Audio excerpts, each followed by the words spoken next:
Здравейте, днес ще ви покажа как да си направите огън от 80 кутии.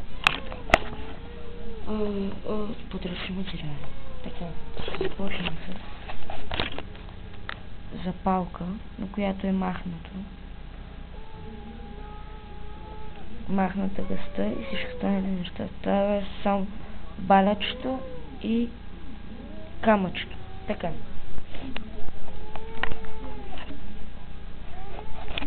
Взимаме плат, пригорял, приготвен по начина, който Стоян е описал в блога. Ето, взимате едно парче. Абе, махни се,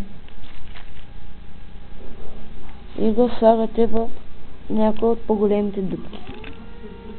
Взимате нещо тънинко, в моя случай клечка зъби, и го напъхвате съвсем лекичко. Стават сам няколко по-рошави края да стърчат. Ето.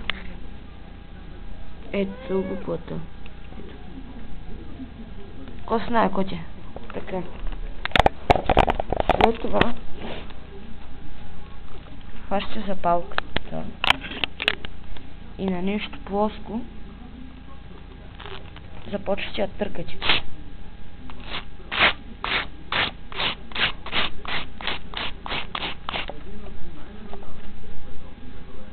Понамислите малко това и започвате да търкате.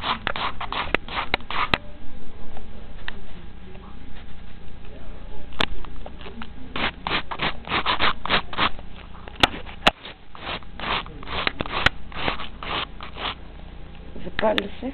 Да, ето, запаля се.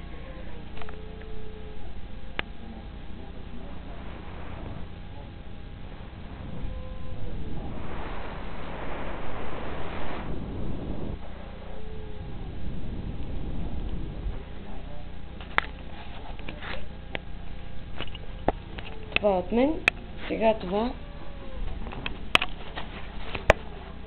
може да се извади. Ето. И се духи. Тя ще го фърля.